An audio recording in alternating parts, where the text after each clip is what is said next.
On accueille pour la première fois au podcast Le Sac du Car l'ancien joueur de la Ligue nationale de hockey, Georges Laraque. Georges, merci d'avoir accepté mon invitation. Merci de l'invitation. D'être là avec une légende comme toi, ça me fait plaisir. Ah, arrête, c'est toi la légende, là. C'est toi la légende avec les Oilers. Écoute, là, t'as connu toute une carrière dans la Ligue nationale de hockey. Puis là, il y a ton fils qui suit dans tes traces, qui joue au niveau junior. En tout cas, on a hâte de le voir dans la Ligue nationale de hockey. Là, je regardais une de tes publications sur Instagram. Puis, naturellement, il te ressemble tellement, mais je trouvais ça vraiment frappant de voir le visage de ton fils. Mais pour les gens qui ne le savent pas, tu es un grand partisan des Seahawks de Seattle. Mais avant de parler des Seahawks et de leur saison 2025 qui s'en vient, il y a peut-être des gens qui ne le savent pas, mais tu as déjà joué au football. Je me souviens, à l'époque, tu avais participé à un camp d'entraînement avec les Cougars de Saint-Léonard. Tu es 2 ans plus vieux que moi, mais je me souviens de ça. Tu as participé au camp. J'avais de mes amis qui je participais à ce camp d'entraînement-là aussi, puis ils m'avaient parlé de toi. À l'époque, Danny Machocha était l'entraîneur-chef de l'équipe Midget avec les Cougars. Dis-moi, combien de temps tu avais passé avec les Cougars de Saint-Léonard, puis qu'est-ce que tu te souviens justement de ta participation au camp d'entraînement? Je me souviens bien, tu jouais à la position de porteur de ballon en plus. Ouais, c'était incroyable. Je voyais un ballon, puis je passais à travers les joueurs. Puis l'affaire, c'est que c'était ma première année que je jouais au football, puis j'avais de la misère à décortiquer les jeux. C'était super compliqué. Puis moi, ce que je faisais juste regarder le plus gros gars qui était là, puis je passais à travers. Puis Danny, il me disait, Georges, arrête de faire ça. Quand tu vas jouer senior, à un moment donné, il y a des plus gros, tu ne seras pas capable de faire ça. Mais vu que j'étais plus gros, plus fort que tout le monde, personne ne pouvait m'arrêter. Fait que je faisais autant de toucher que je voulais quand je pognais le ballon. Je faisais jamais le right play, mais je passais tout droit. Puis ce qui est arrivé, c'est que pendant ça, puis il y a des simulations, puis des mini-matchs qu'on a faites. Écoute, c'était fou, là. Je faisais ce que je voulais avec le ballon, puis j'étais repêché junior majeur. Puis le hockey ne voulait pas Ouais. que je joue au football en même temps. Je ne peux pas faire les deux en même temps. J'avais une décision à prendre entre le football et le hockey.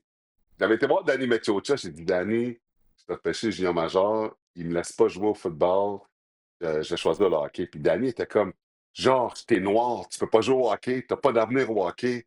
Regarde comment tu es fort au football, quand tu vas comprendre les jeux, tu vas être encore meilleur. Tu as un avenir au football, pas au hockey.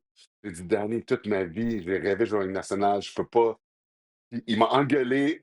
Écoute, j'étais à son bureau, là. Il disait, tu peux pas faire ça, tu vas jamais rester dans le Il t'avait hockey. engueulé. Quelques années. Oui, oui, il disait, tu peux pas, il faut que tu restes avec nous. Il faut que tu joues au football, c'est le sport pour toi. Puis il me parlait comme ça. Mais une couple d'années plus tard, Il quand j'ai voulait joué à pas perdre Edmonton, potentiellement son Danny, meilleur joueur, je pense, hein? là, mais je te dis, si tu m'avais vu, là, porteur de ballon, t'aurais capoté. Ça aurait été 10-15 Mais touchés par game facile.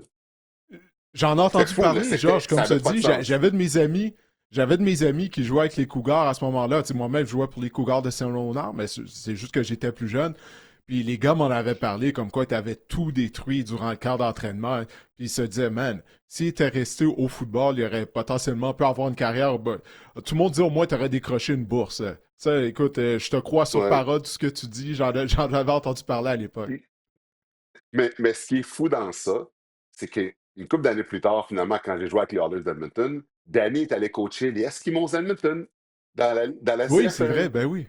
J'étais allé le voir. J'ai dit, Danny, tu te souviens-tu à 15 ans quand tu m'as dit que je réussirais jamais? Il est parti à rire. Il s'en souvient. Tu peux y parler de ça aujourd'hui. Les gens qui nous écoutent en ce moment, allez voir Danny, puis demandez-y qu'il vous parle de la conversation qu'il y a eu avec Georges Laraque quand j'avais 15 ans, qui m'a dit que j'allais jamais réussir dans le hockey. Tu peux lui demander quand tu vas le voir. Il va Je vais partir le à rire. faire. Je la compte tout le temps. Crois-moi, Georges, Ouais. je vais le faire la prochaine fois que je le vois lors du prochain entraînement des Alouettes. Mais puis c'est fou parce que tu sais, j'ai joué dans la Ligue nationale finalement quand il disait que j'allais pas réussir.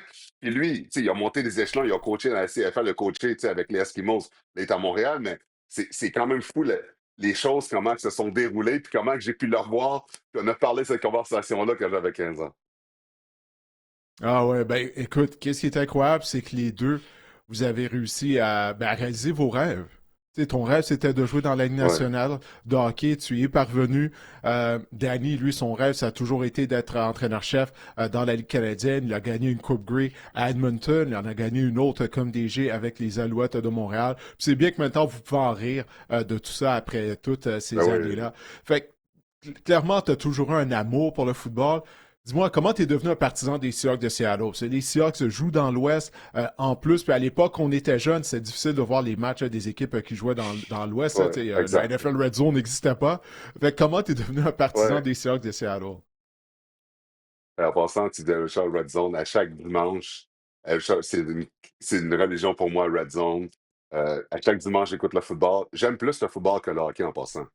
C'est plus le fun de Ah regarder un match oui, de football que le hockey. Ah, ouais. je capote. Le football, c'est mon sport préféré.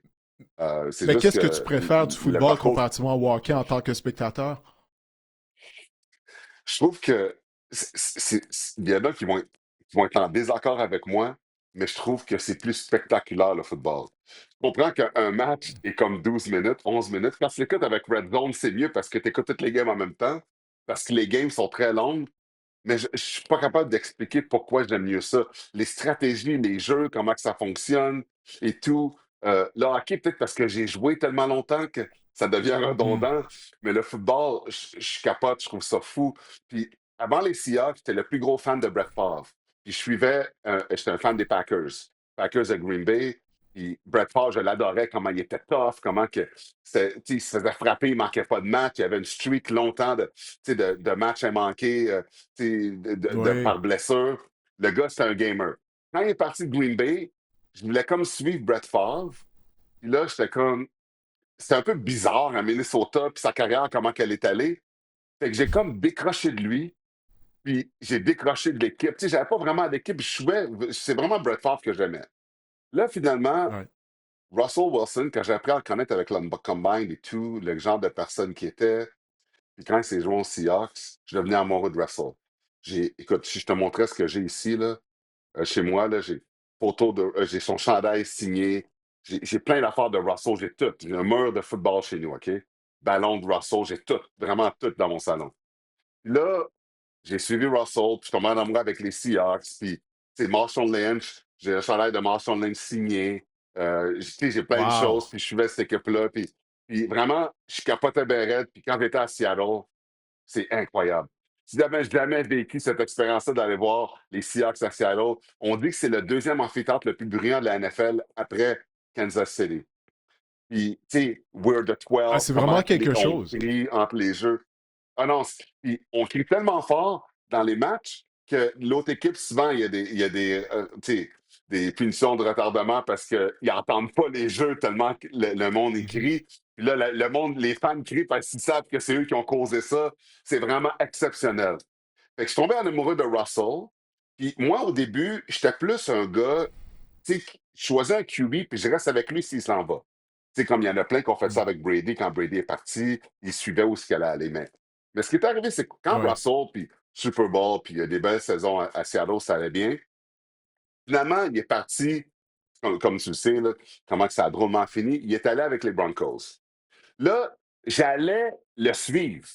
J'allais laisser les Ah Seahawks, oui? j'allais le suivre avec les Broncos parce que, tu sais, moi, je suis un fan du QB. Mais ce qui est arrivé, c'est que il y a deux choses que j'ai appris quand il s'est joint aux Broncos que je ne savais pas. La première chose, j'ai écouté un podcast avec Richard Sherman puis Marshall Lynch qui disait que quand Russell jouait à Seattle, pour lui parler, les gars devaient prendre un rendez-vous avec son agent pour parler à Russell. Puis là, j'étais là. Hein? Mm. Puis c'est pas n'importe qui, c'est des joueurs qui ont joué avec. Tu ne peux pas lui parler directement. Je trouvais ça bizarre. Ouais, j'ai Le gars ne entendu s'entraînait cette pas avec les anecdote-là gars. aussi. Il avait son Mhm. propre gym pour s'entraîner. Il n'était pas avec les gars jamais. Puis en plus, sa fondation, les taux d'administration sont tellement élevés parce que c'est tous ses amis, le monde qui sont là. Il y a beaucoup d'argent qui se donne. Ça ne va pas vraiment à la fondation. Ça a créé une tollée, tout ça. Puis à cause de ça, j'ai détesté Russell. C'était pas un gars d'équipe. Tu as vu quand Sean Payton est arrivé avec les Broncos, il a mis de l'ordre là-dedans. Il voulait pas Russell. Oui. C'était tout croche parce que Russell, il avait ses passés, il avait tout. Fait il a passé tout ça. Il s'est débarrassé de Russell. Et avec Bonnet, ils font les séries.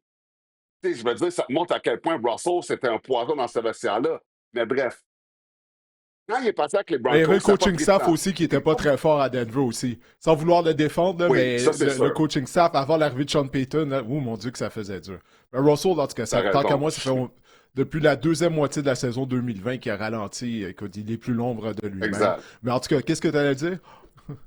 Fait que là, Quand mais tout ça, là, ce que je te dis là avec Russell, j'ai appris ça quand il a été transféré avec les Broncos.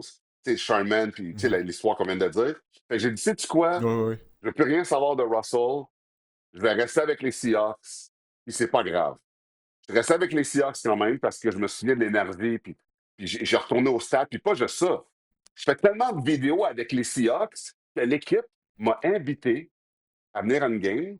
Ils m'ont donné plein de stocks, chandail de Metcalf, plein de choses parce qu'ils ont dit que je suis un de leurs plus gros influenceurs. Fait qu'ils m'ont invité à Wow. Seattle. Là, j'ai visité tout. Ah, je te dis, fait que, tu sais, là, je pouvais plus. J'ai dit, sais-tu quoi? Je vais rester avec Seattle, même si Russell n'est plus là. C'est mon équipe, puis à chaque Ben, année, je vais deux, trois ben, fois aller les j'espère, parce que voir. les C'est- Seahawks sont adoptés, là. Les Seahawks sont adoptés. Tu peux pas Ouais, les renier, là. Tu peux pas changer, là. non, exact, exact. Fait que je mets mon chandail fluo vert tout le temps. Le monde trouve ça laid, c'est trop vert, flashant. Je trouve que c'est le plus beau chandail de la ligue. Mais l'affaire, En c'est plus, à que. ton cabaret avec le chandail vert fluo, là, on doit te voir, là, trois coins de rue plus loin, là. Exactement, exactement. Puis, tu sais, j'ai détesté Geno Smith. Je sais qu'il y a une bonne saison avant qu'il parte, là. Ah ouais, Mais pourquoi? moi, j'aimais pas Geno Smith. Parce que je trouvais que Qu'est-ce que Geno tu lui Smith, au reprochais à début, Geno sa Smith? première année. OK. La première année, là, c'était comme une surprise. C'est comme Rejeton qui revient, qu'on donne une chance, puis là, c'est comme le gars, c'était la surprise, c'est comme Oh my God. Après, l'année d'après, sa tête a tellement enflé, c'était plus la même personne, c'était plus pareil. Il faut que tu restes humble dans la NFL. Je ne savais pas comment il était, puis comment il se comportait, même si l'année avant l'année après qu'il parte, beaucoup de verges par la passe, puis tout ça, mais j'ai jamais trouvé que c'était un gars avec qui on pouvait gagner.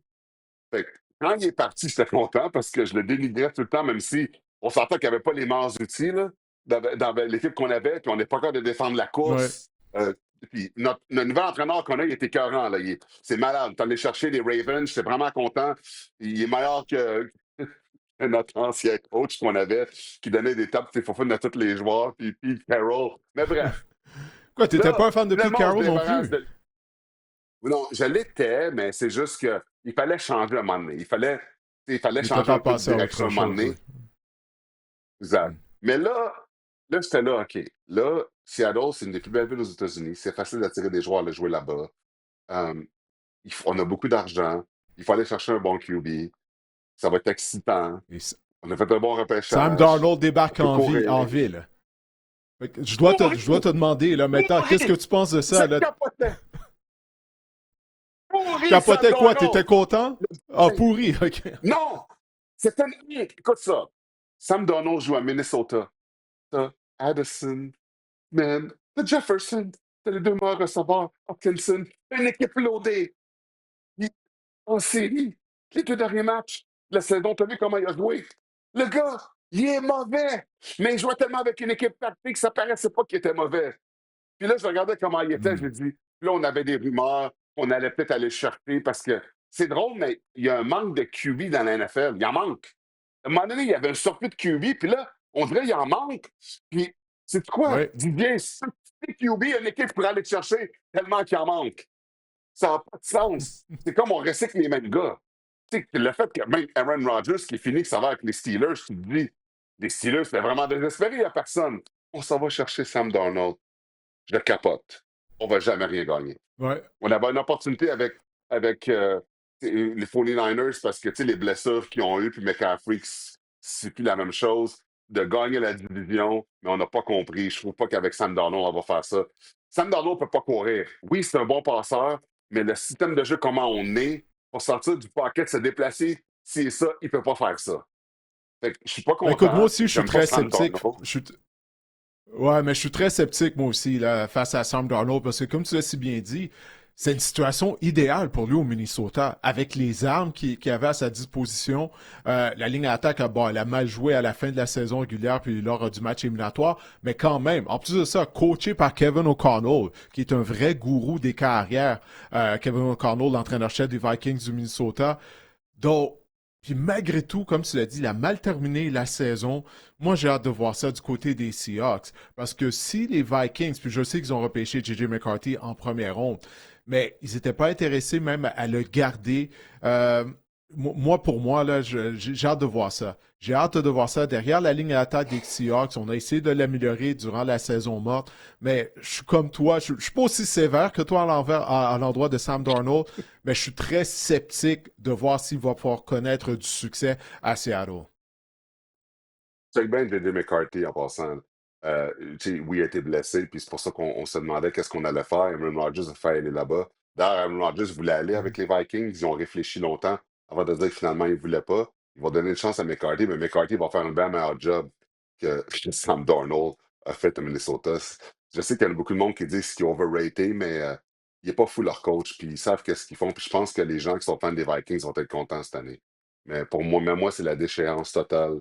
Je vais aller les voir, je vais supporter quand même mon équipe, mais si on joue pour 500 l'an Non, ils prochain, t'ont je vais être bien adopté, là, content. tu peux pas changer. Ils t'ont adopté, Georges. Tu peux Non, pas non, je changerai changer jamais, c'est d'équipe. fini. Non, Mais non, je ton changerai joueur jamais. favori, parfait. Mais ton joueur favori, c'était DK Metcalf. Bon, on a vu des photos tout à l'heure de toi Ouais. qui portait ton chandail numéro 14.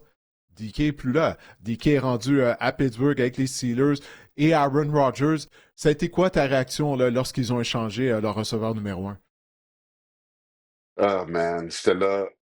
Parce que DK Metcalf à 6'6", 2,35. Je sais pas si tu te souviens-tu du highlight qui revient de l'arrière pour rattraper un joueur qui est un des plus vite de la NFL. Comment il court vite, la vitesse qu'il a, ce gars-là. Ce gars-là, il a ma carrure, puis il court plus vite que il fait des 4-4, 60 verges. C'est un fou, ce gars-là. C'est une machine. Puis j'ai tous ses chandails de game, toutes les couleurs, j'ai vraiment tout. C'est son casque aussi. Puis là, c'est comme, tu sais, plate, il sera plus là. Il est tellement athlétique, le gars, il est incroyable. Puis la NFL, c'est ça qui est plate, c'est que je trouve il y a trop de changements, tu sais. Restez avec votre équipe, ayez un sentiment d'appartenance. Ça, c'est difficile. Dicky est plus là. Là, l'autre, notre receveur étoile, Lockett n'est plus là non plus. On n'a plus rien! Il était vieillissant. Ben, il était vieillissant. Alors que, ouais, mais vous avez Cooper Cup Oui, toutefois. Ils sont allés chercher Cooper oui, je Cup. sais, mais Ça, t'es pas enthousiaste face à l'arrivée de Cup à Seattle? je ne vais pas m'acheter. Check. Moi, je suis comme, OK, là, j'avais Russell, j'avais Lockett, j'avais DK, tu sais, des Gym of Doom, je les ai toutes. OK, là, maintenant, c'est comme, Il t'a acheté du nouveau chandail, c'est qui mon premièrement. Ça, joueur? c'est la première chose, Georges. Oui, mais c'est qui? Oui, j'ai essayé le nouveau. Le nouveau qui était écœurant, qui ont fait de DK, je l'ai. Mais là, maintenant, qui je vais prendre? C'est qui mon Hmm. joueur? C'est sûr, c'est pas du Sam Darnold. C'est sûr, Cooper Cup, oui, il est Non. bon, mais il va avoir une bonne saison, mais c'est Kenneth, pas un Kenneth gars, pour Walker, moi, peut-être? électrisant qui Non? va. Toujours blessé! Il est toujours Ouais, c'est blessé! vrai, ça. Tu sais, Ouais, je sais. Charbonnet, quand il remplaçait, il faisait mieux. Il faisait mieux, mais Hmm. Kenneth Walker est toujours blessé, oublie ça. Little Glass of J'ai Charbonnet, quand il faisait des j'ai touchdowns, un puis nom tout, pour toi, mais le Georges. reste dans le jeu. J'ai un joueur pour toi, Georges. Peut-être, potentiellement. Choix de troisième ronde.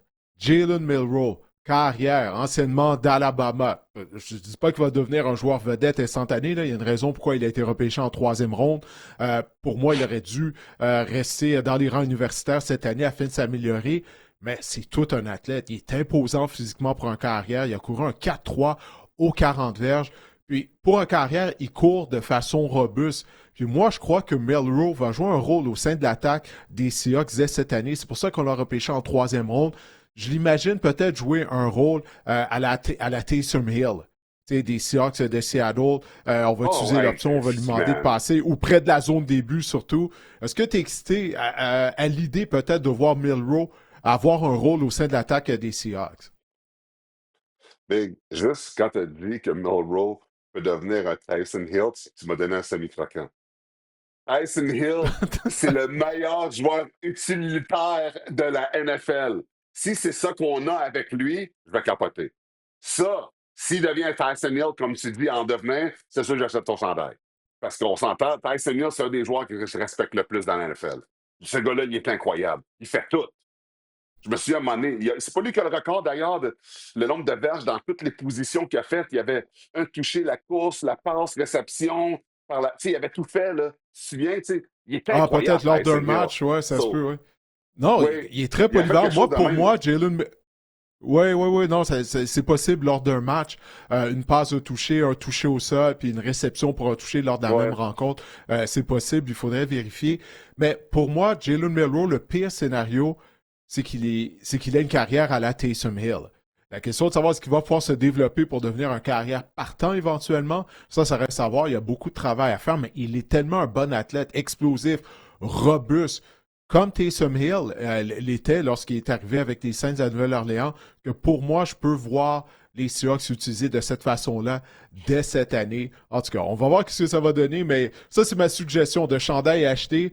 Peut-être un joueur du côté de la défense, j'oublie le nom là, de leur demi-coin, l'excellent demi-coin qu'ils ont qui est très robuste. Là. Mais Peut-être c'est lui. pas. Mais Mais la défensive, c'est pas sexy. Tu sais, un chandail défensif, tu sais, c'est comme ah, l'attaque. comment, George? Tu veux Hey, l'attaque. les Tu Seahawks ont veux. gagné le Super Bowl avec quoi? Avec la défense, le Legion of Boom. Souviens-toi, là. Avec Richard Ouais, c'est Sherman vrai. Ouais, c'est et vrai. J'ai compagnie, leur là. chandail, j'ai tout leur chandail.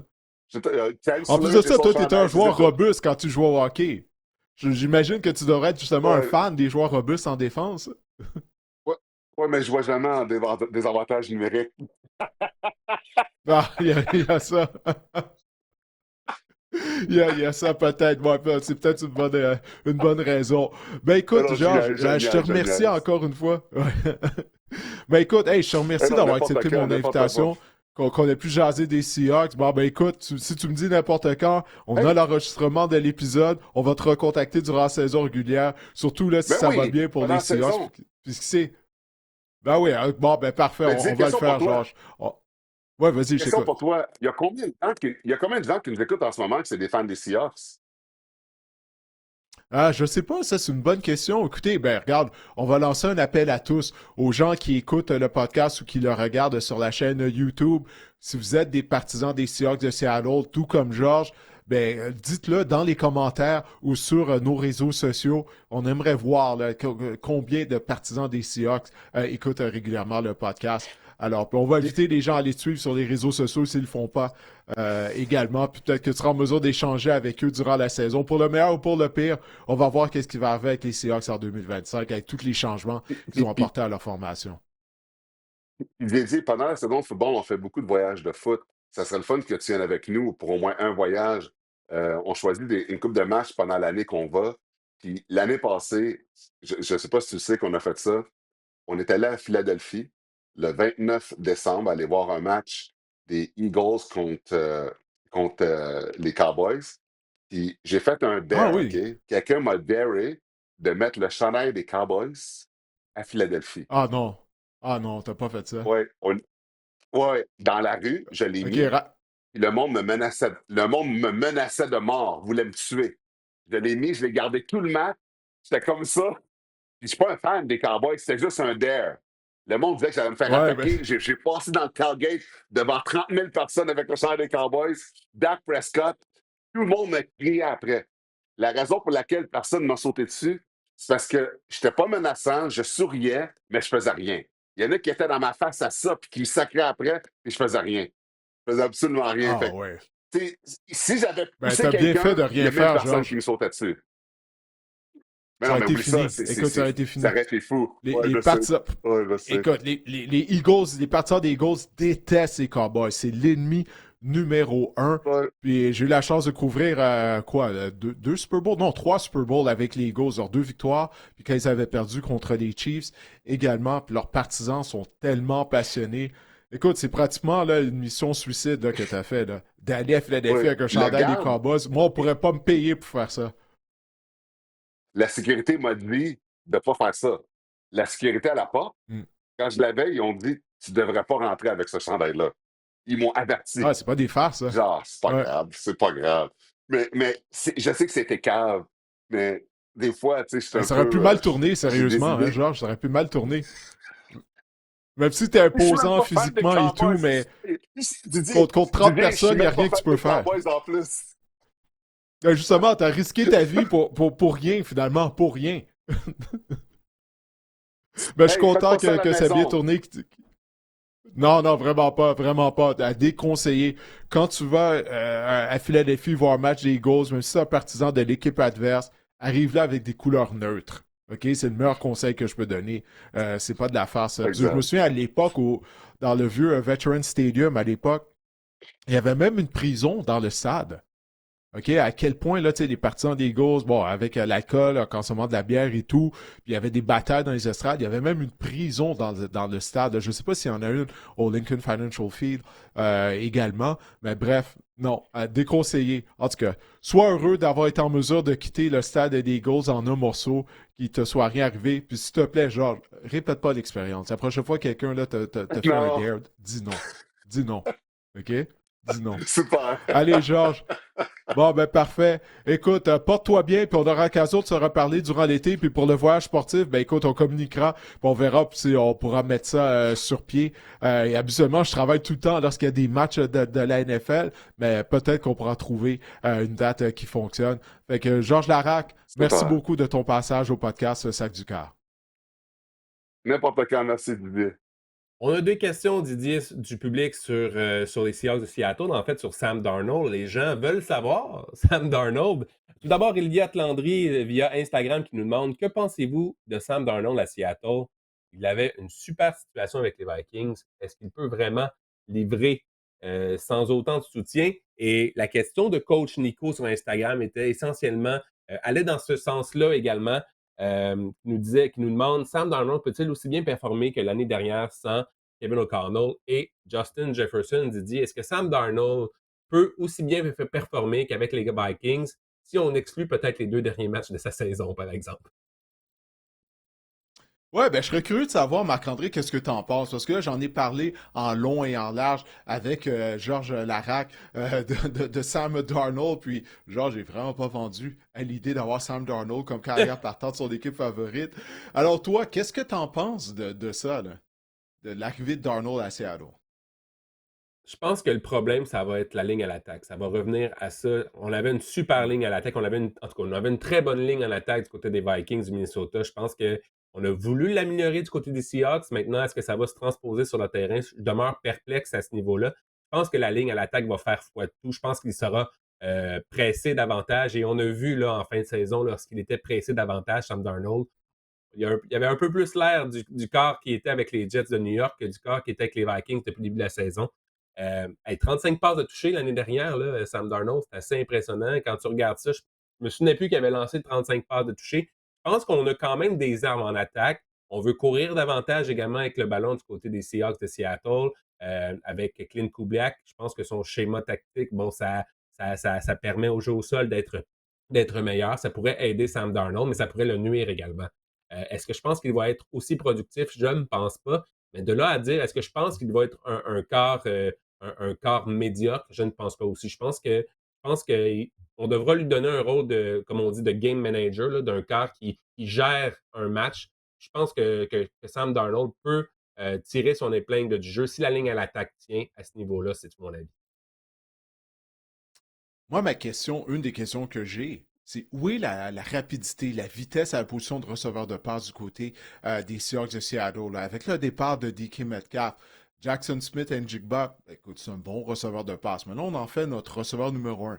L'ajout de Cooper Cup, mais Cooper Cup, il a un style similaire à Smith et Njigba.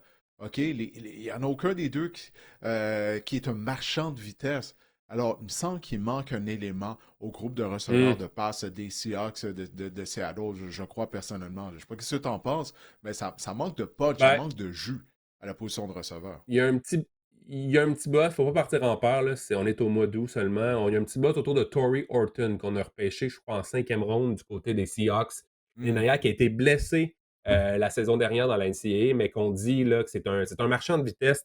C'est un gars qui fait Du excessivement bien au buzz. camp d'entraînement, mais un buzz, exact. Pourrait même détrôner rapidement Marquez Valdez-Scantling pour obtenir justement tant de jeu, mais je suis d'accord avec toi, là. On a, pour moi, JSN et Cooper Cup, c'est deux receveurs de possession, dans le sens. Puis à ce moment-là, des receveurs de possession, il faut que le ballon se rende à eux. J'ai hâte de voir. On a peut-être un peu. Mais encore là, pour moi, c'est la ligne à l'attaque, là. Je reviens avec ça.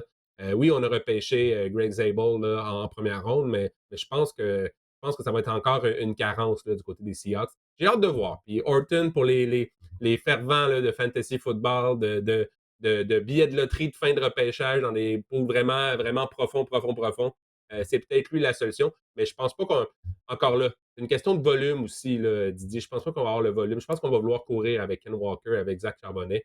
Euh, les receveurs de passe. Moi, c'est ça. Je suis un peu inquiet, moi aussi, de l'attaque des Seahawks, pour être bien honnête. Ouais, puis Zebo vient d'une petite école en plus. Est-ce qu'il pourra faire la transition à la NFL?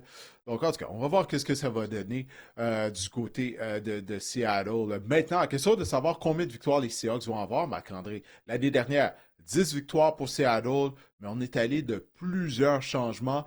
L'over-under des Seahawks est de 7 victoires et demi. Ouf! Je vais te laisser y aller en premier. Je vais y penser. Est-ce que tu penses que les Seahawks vont gagner plus de. En fait, est-ce qu'ils vont être en mesure de gagner au moins 8 matchs ou est-ce que ça va être moins que ça? J'ai écrit moins, donc ça trahit un peu l'exposé que je viens de faire en faveur de Sam Darnold, mon affaire. Mais ouais, moins de 7,5, donc moins de 8 victoires pour les Seahawks de Seattle.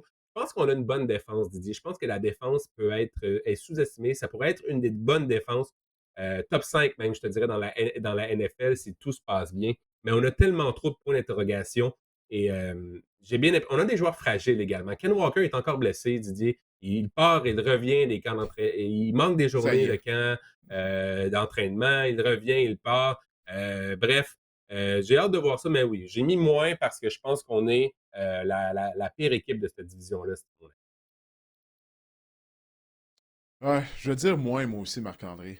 Puis j'adore Mike McDonald, leur entraîneur-chef, mais j'aime pas la saison morte que Seattle a eue. Je l'aime vraiment pas. J'ai Mhm. trouvé ça bizarre dès le début. Alors, je veux dire moins. Moins de 7 victoires et demie du côté des Seahawks. Puis tu me dis que Kenneth Walker est déjà blessé. J'en avais parlé avec Georges à quel point là, il est pas fiable, malgré le fait que lorsqu'il a le ballon dans les mains, pour moi, c'est un des meilleurs porteurs de ballon de la NFL, mais il n'est pas fiable, il n'est pas constant en raison du fait que constamment, il soigne des blessures. Alors, moins de 7 victoires et demie du côté des Seahawks de Seattle. Maintenant, en termes de fantasy football, bon, les deux, on a choisi moins de 7 victoires et demie pour les Seahawks. J'imagine que tu Mhm. dois être pessimiste là, en termes de fantasy pour Seattle. Ben écoutez, en ce moment, Sam Darnold est le quart numéro 27 au niveau fantasy. C'est vraiment. Écoutez, il ne sera pas repêché dans vos poules, là. Ça va être un joueur qui va être sur votre fil de joueur autonome, assurément, en début de saison. Euh, On veut courir davantage, comme je le disais, chez les Seahawks de Seattle. J'ai peur que ça joue vraiment sur la production de Sam Darnold. Oui, 35 passes de toucher de la saison dernière, mais je ne pense pas qu'il va arriver près de ce plateau-là. S'il arrive à 30-35 passes de toucher, ben, il va connaître une saison, il va fracasser vraiment son rang fantasy. Mais je suis un peu sceptique envers Sam Darnold en ce moment. C'est plus un quart là, que vous allez retrouver sur votre fil de joueur autonome qui, s'il connaît un bon début de saison, 2-3, il enfile, disons, 2-3 bons matchs, que vous pouvez peut-être ajouter pour lorsque vous avez des semaines de congé de votre corps partant, mais c'est un peu la perspective que je vois de Sam Darnold cette saison avec les Seahawks. Oh, Kenneth Walker, on vient d'en parler. La question pour lui, c'est est-ce qu'il peut rester en santé? Je suis obligé de dire non, d'y répondre moi-même, parce que depuis le début de la Mhm. carrière, il nous a prouvé qu'il était incapable. Alors, ça veut dire quoi là, en termes de fantasy? Parce que tu dois avoir d'autres porteurs de ballon. On ne peut pas se fier à Kenneth Walker, là. L'année dernière, en 11 matchs, il a obtenu une moyenne de 17 points fantasy par match. C'est bon pour le 8e rang à la position de porteur de ballon en termes de points par match, mais c'est encore là. C'est toujours ça le problème. Parce que sa valeur est belle, si tu veux mon avis. S'il jouait 17 matchs, là, Kenneth Walker, là, sa valeur est excellente en ce moment. Porteur de ballon numéro 15, fin de troisième ronde. Avec un porteur de ballon de sa trempe, de son talent, j'achèterais à ce rang-là assez facilement. Sauf que vite, comme ça, Didier, je regarde les porteurs de ballon repêchés ou qui sont derrière lui dans les classements fantasy. Au Marion Hampton, avec ce qui se passe avec Najee Harris, je pense que je prendrais la chance là, avant Kenneth Walker, que je sais que peut-être qu'il va, Ah, il ben va se oui, ben blesser. oui. Je vais prendre Omarion Hampton, Choba Hubbard, James Conner. C'est tous des porteurs de ballon. C'est tous des porteurs de ballon que je prends en ce moment avant Kenneth Walker. C'est mon avis. Justement, il est beaucoup moins risqué. Ça dépend un peu aussi de votre construction de la ligne de formation fantasy. Si vous repêchez Christian McCaffrey en première ronde, prenez pas Kenneth Walker, ça peut être catastrophique votre affaire Eh rendue boy. à la semaine numéro 5.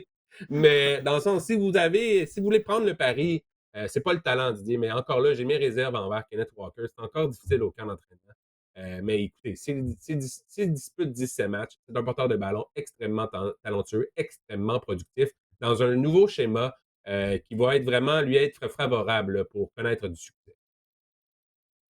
N'importe qui mise sur un duo de McCaffrey et Walker, elle vive dangereusement. Là. Écoute, là, on parle là, vraiment de tout ou rien, possiblement là, durant la saison. Jackson Smith Njigba, il a été très productif l'année dernière. On a assisté à son éclosion. Toutefois, à son opposé, il y avait DK Metcalf. OK? Une bête à la position de receveur de passe. On connaît le talent de Metcalf. Là, DK n'est plus là. Alors, qu'est-ce que ça veut dire pour Jackson Smith Njigba en termes de fantasy?